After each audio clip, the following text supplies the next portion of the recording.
नमो नमः।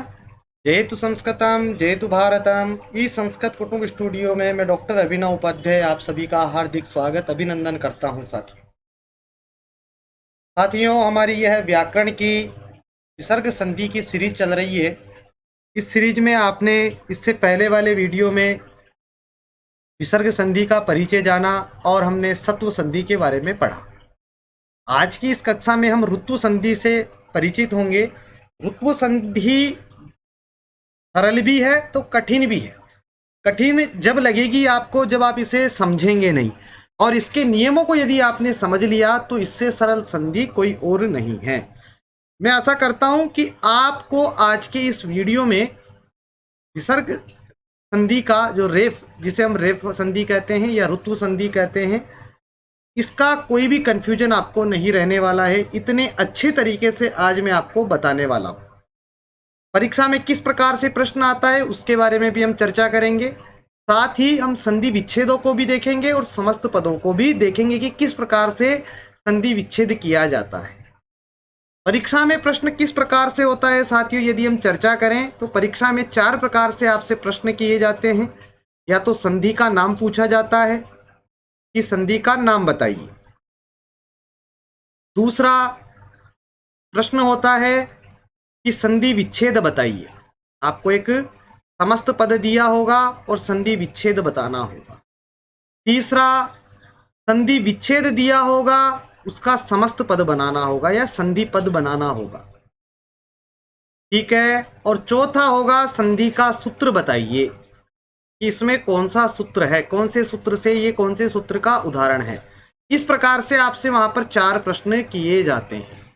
लेकिन विसर्ग संधि में आपको रेफ को समझने के लिए कुछ प्रक्रियाएं जो व्याकरण की हैं, जो पाणिनि ने जो नियम बनाए हैं, जो भाषा का संविधान है, उसके अनुसार आज हम इस रेफ संधि को, विसर्ग संधि को, ऋतु संधि को समझेंगे।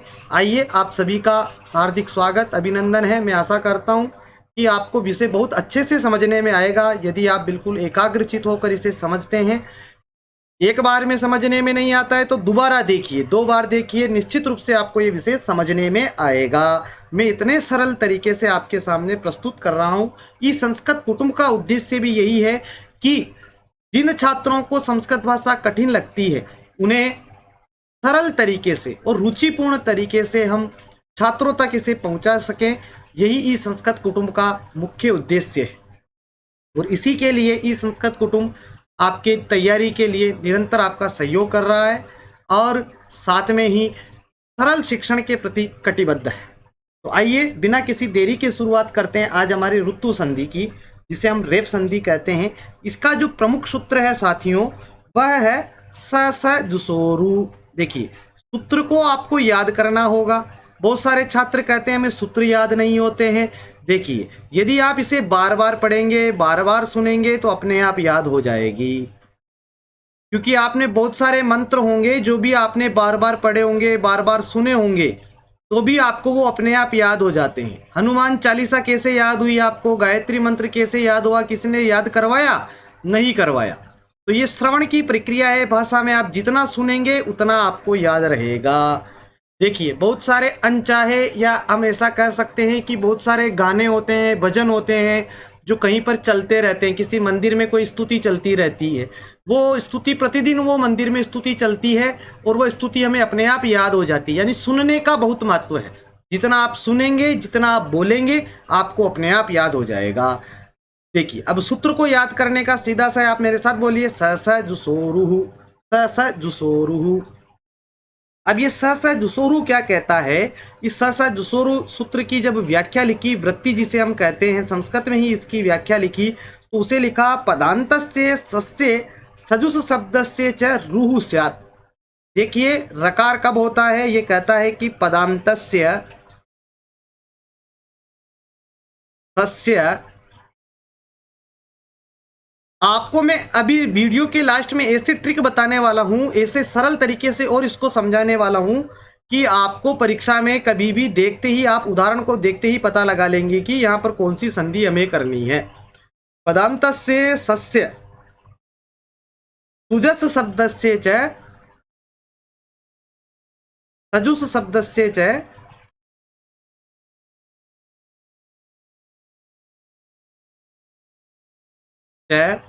रूह स्यात्। वह किस प्रकार से होगा इसको हम देखते हैं। इसका अर्थ क्या है? इसका अर्थ ये है कि पद के अंत में स्थित, यानी पदांत स कहता है कि पदांत स तथा सुजस का, सुजस यानी श का, सुजस का रू होता है। ठीक है, अब इस रू में क्या है कि स के स्थान पर और इस श के स्थान पर क्या हो जाता है? रू हो जाता है। और इस रू में से क्या रहता है? ऊ जो रहता है उसका क्या हो जाता है? लोप हो जाता है। इत संज्ञा, ऊ की पहले इत संज्ञा होती है, फिर इत संज्ञा होकर इत संज्ञा का फल है लोप, तो लोप हो जाता है और केवल र मात्र सहस रह जाता है। क्या रह जाता है? र मात्र सहस रह जाता है। आप इसको यूं समझ सकते हैं कि पदांत स, देखिए पदांत श यानी पद के अंत में हो, उस पदांत श का, उस श का क्या हो जाता है? र हो जाता है, यानी रू हो जाता है, रू का र रह जाता है। अब यदि इसके उदाहरण हम देखें तो आप उदाहरणों को देखना चाहें तो बहुत सारे हमारे पास उदाहरण हैं। हम उसको इस प्रकार से देख सकते हैं, जैसे मान लीजिए ज्योति ही गमयः, ज्योति ही गमयः। देखिए इस विसर्ग का क्या होता है? पहले पदांत विसर्ग का स हो जाता है और जैसे ज्योतिष ऐसा हो जाएगा। ठीक है, और गमयः जब हम इसको मिलाएंगे तो इस श का क्या हो जाएगा? र हो जाएगा। और ऐसा करने पर ज्योतिर्गमयः ऐसा रूप बन जाएगा, ज्योतिर्गमयः। देखिए अब ये कहां पर तो र होगा, कैसे होगा, कौन सी कंडीशन में होगा, इसके लिए हम आगे चलते हैं। अब नियमों को आप समझिए। अब जो नियम है आपका अब प्रारंभ हो रहा है, जिसकी हम बात कर रहे हैं। देखिए पहला आपका जो नियम है वह है इस संधि में इचो असि विसर्गस्य रेपः। ये कहता है इच, इच का अभिप्राय है इच प्रत्याहार। इच प्रत्याहार में आने वाले वर्ण, इच प्रत्याहार में कौन से वर्ण आते हैं? अ आ को छोड़कर अन्य स्वर। जैसे अच था तो अच में क्या आ गया था? अ ई उ ण, तो ण को हटा दिया था। री ली क ए ओंग ऐ औच। ठीक है, तो ये इस प्रकार से था। अब इच में कहां से हो जाएगा? यानी अ को छोड़ दो, ई से लेकर, है ना। तो अ आ को छोड़कर, अ के साथ आ भी है, तो अ आ को छोड़कर अन्य स्वर के आगे विसर्ग के सामने अस, अस प्रत्याहार यानी स्वर एवं व्यंजन होने पर विसर्ग के स्थान पर क्या हो जाता है? रेफ आदेश हो जाता है। बस इतना सा याद रखना है। कि क्या याद रखना है आपको? सीधा सा है, यहां पर इसको आप इस प्रकार से इसका नियम बना सकते हैं। कहां पर रेफ करना है? अ आ हो, यानी अ आ के बिना स्वर। ठीक है, ऐसा लिख दो, अ आ के अलावा स्वर हो, अलावा स्वर। ठीक है, और उसके बाद क्या हो? विसर्ग हो। ठीक है, और फिर इसके बाद क्या हो? अस हो। विसर्ग के बाद अस, अस में क्या आ जाते हैं? अस में आपके स्वर एवं व्यंजन आ जाते हैं। अस, ये देखिए अस में क्या आ गए? स्वर एवं व्यंजन होने पर क्या हो जाता है? र हो जाता है। ठीक है, देखिए अब यही हम समझते हैं। यहां पर क्या है? विसर्ग से पहले यानी इच के आगे विसर्ग, यानी यहां बिल्कुल है, ई के आगे विसर्ग है और इसके सामने क्या हो? अस, यानी स्वर है तो है। तो अब इसको हम किस प्रकार से बदलेंगे? देखेंगे कि विसर्ग का र हो जाएगा तो मुनि, और विसर्ग का र कर देंगे और इति, ऐसा का ऐसा ही है। अब इसको मिला देंगे तो मिलाने पर विसर्ग का र हो गया। तो कैसे मिलेगा? देखिए मिलाने की प्रक्रिया को जानना है। र में जब ई आकर मिलेगा तो किस प्रकार से? ई की छोटी ह्रस्व मात्रा होती है ई की, तो ये मुनिर इति, ऐसा कर देंगे। इसी प्रकार दूसरा उदाहरण है हमारे सामने भानु असो। तो भानु, भानु के आगे क्या है, र है, भानु, और भानु के आगे र है, विसर्ग है तो विसर्ग का र कर देंगे। और आगे क्या है, असो है यानी अस है, स्वर एवं व्यंजन में से एक है, स्वर है, तो फिर इसे मिला देंगे, मिलाएंगे तो भानु रसौ। देखिए कितना सरल है, बिल्कुल सरल है। उसी प्रकार तई आगतम, तो देखिए ये कह रहा है इच, यानी आ को छोड़कर जो हमारा सूत्र था, जो हमारा नियम था कि इच, हमने जो नियम देखा था वह यही देखा था, इच प्रत्याहार के आगे क्या हो, विसर्ग हो, और विसर्ग के बाद अस हो, तो क्या हो जाएगा, इस विसर्ग को र हो जाएगा। ठीक है, विसर्ग को क्या हो जाएगा, र हो जाएगा। तो वही हम कर रहे हैं, इच, इच के बाद विसर्ग है तो विसर्ग को र कर देंगे, तई, और विसर्ग को र कर दिया, और अस है, बिल्कुल है, आगतम। जब हम इसको मिला देंगे तो कैसे बनेगा, तई का तई रह जाएगा, र का र हो जाएगा, और ये आ किस में आकर मिलेगा, र में आकर मिलेगा, तो क्या हो जाएगा, रा और आगतम, तैरागतम। कितना अच्छा सा, किस बोलने में कितना सुंदर लग रहा है, तैरागतम। उसी प्रकार धेनु गच्छति हमारे सामने अगला उदाहरण है।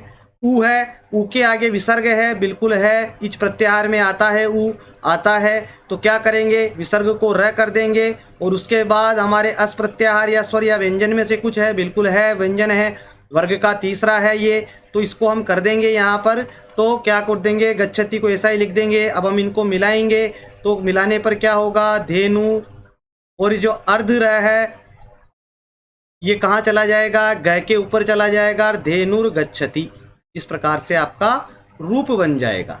उसी प्रकार से है एतई भक्षितम, है ना, तो एतई का विसर्ग का क्या हो जाएगा, र हो जाएगा, और भक्षितम ऐसा का ऐसा ही रह जाएगा। जब हम इनको मिलाएंगे तो क्या हो जाएगा, एतई, और र कहाँ चला जाएगा, भ के ऊपर, भक्षितम। हमेशा अर्ध व्यंजन जो होता है, अर्ध रकार, वह कहाँ जाता है, आगे वाले के ऊपर जाता है। तो यहाँ तक आपको कोई समस्या नहीं रहनी चाहिए, यह विषय आपका स्पष्ट रहना चाहिए। देखिए आगे चलते हैं, ये बहुत कम सरल शब्दों में आप इसे समझ सकेंगे। आपको ऐसा सरल मेरे को मुश्किल लग रहा है कि आपको ऐसा कोई समझाएगा। देखिए आगे फिर दूसरा नियम आप इसके बारे में जानेंगे, कहाँ पर रेप होता है। ऋतु संधि में अव्यय और ऋकारांत शब्द के संबोधन में अकार और अकार के सामने भी विसर्ग के स्थान पर क्या हो जाता है, रेफ हो जाता है।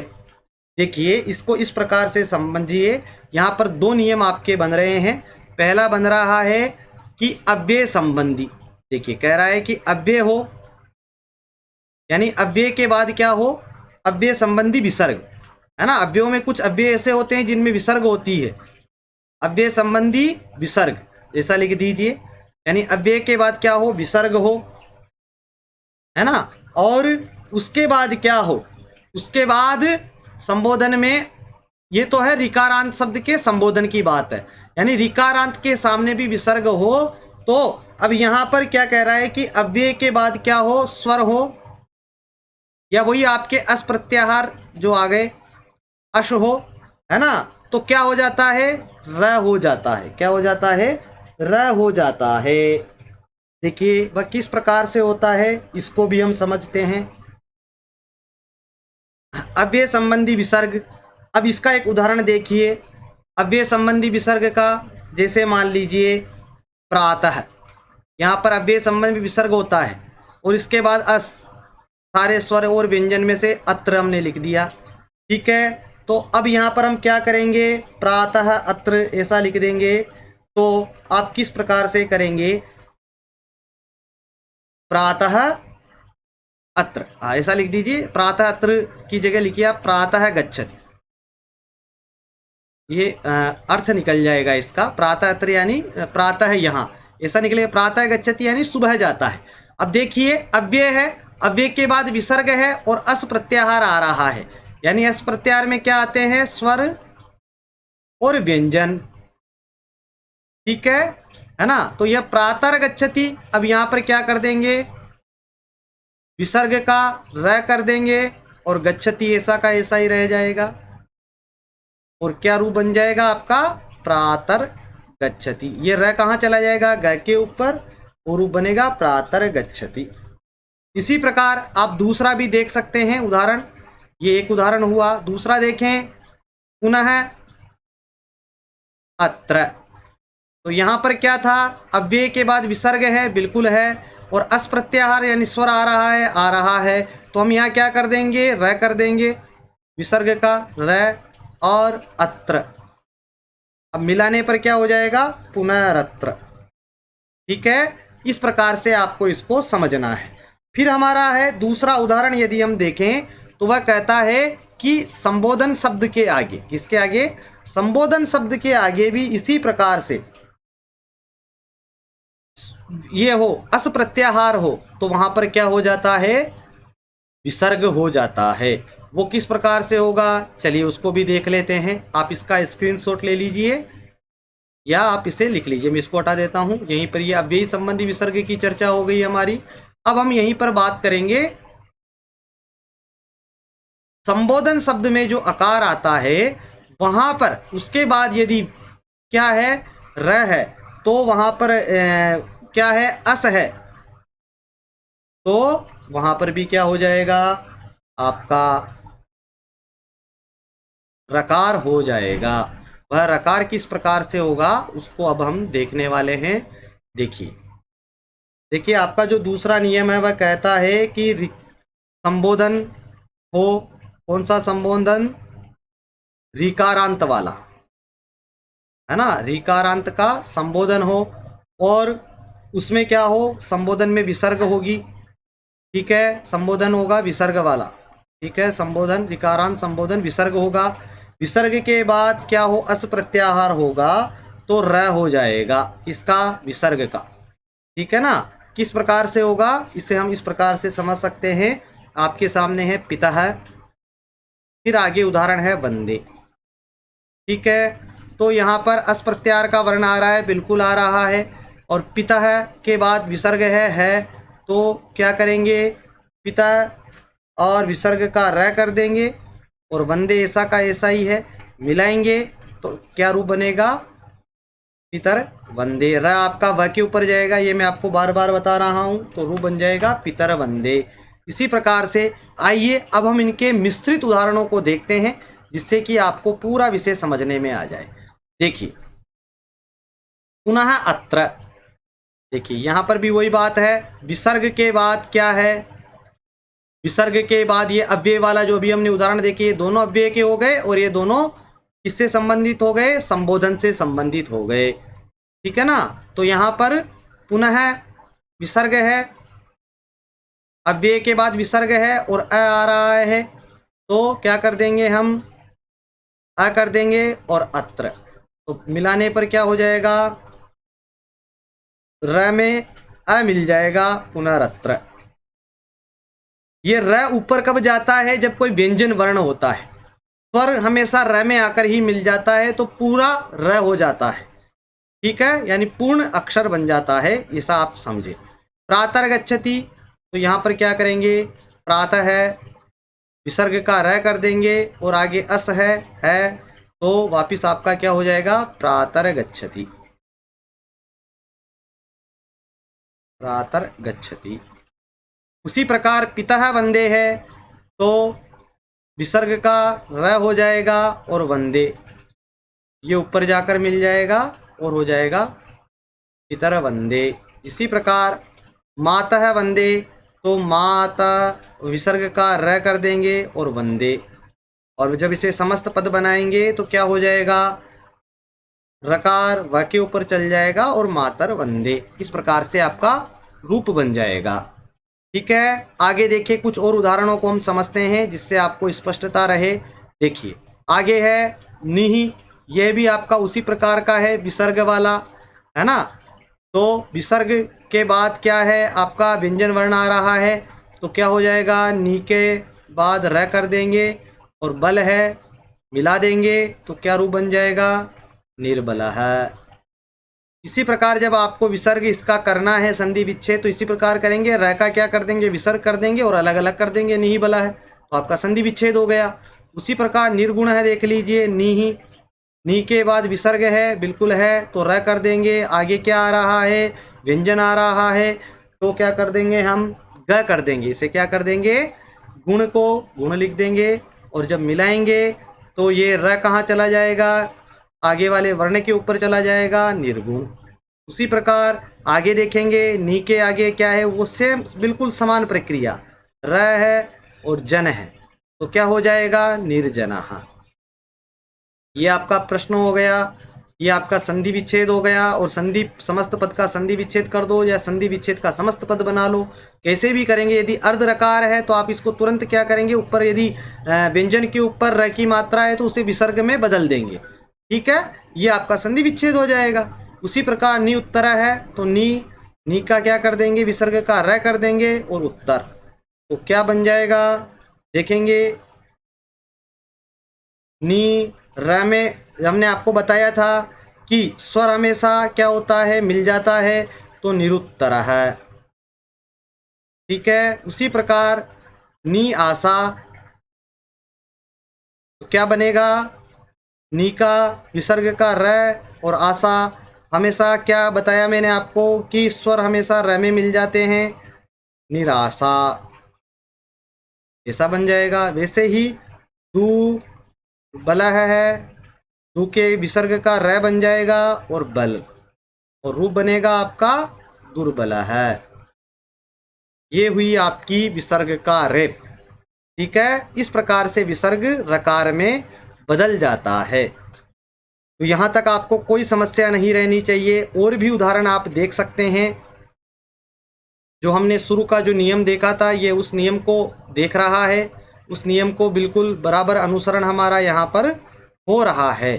देखिए, ये अंतिम आपका अभ्यास है, पितु इच्छा। ये कहता है कि ऊ के बाद है हमारा अ आ को छोड़कर, देखिए यहाँ अ आ कहीं पर भी नहीं है, उसके बाद विसर्ग है, विसर्ग के बाद कोई ना कोई स्वर या व्यंजन जरूर है। तो देखिए अब यहाँ क्या हो जाएगा, पितु विसर्ग का र हो जाएगा और इच्छा। अब इसे मिलाएंगे तो क्या बनेगा, फिर मैंने आपको बताया था कि स्वर हमेशा मिल जाता है आकर, तो इस प्रकार से स्वर मिल जाएगा, पितुर इच्छा। इसी प्रकार गो हो अयम, तो यहाँ पर क्या हो जाएगा, गो का गो रह जाएगा, विसर्ग का र हो जाएगा और अयम। इस प्रकार से आप बनाएंगे ना परीक्षा में, तो आपको बड़ी आसानी होगी, है ना। परीक्षा में हर जगह रफ कार्य करने के लिए स्थान मिलता है, वहाँ पर कोई ना कोई पेज रहता है, तो वहाँ पर आप इस प्रकार से फलित करें गणित की जैसे, तो संस्कृत में हमेशा आपको बराबर में से बराबर नंबर मिलने की पूरी संभावनाएं रहती है। फिर अब ये अ जो है ये र में मिल जाएगा, तो क्या हो जाएगा, गौ रयम। देखिए कितना सरल है। उसी प्रकार मुनि अयम देखें, तो मुनि विसर्ग का र कर देंगे और अयम, तो क्या रूप बन जाएगा, मुनि रयम। उसी प्रकार देवी उवाच है,